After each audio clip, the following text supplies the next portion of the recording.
Have you ever wondered why some dog breeds are known for their loyalty? It often comes down to genetics and history. Breeds like the German Shepherd have been bred for companionship and protection. Their loyalty stems from their strong pack mentality. Breeds such as Beagles are naturally affectionate. They thrive on human interaction and love. Training and socialization also play key roles.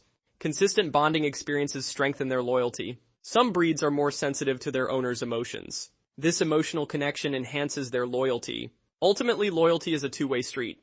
Understanding these traits can help us choose our perfect companion.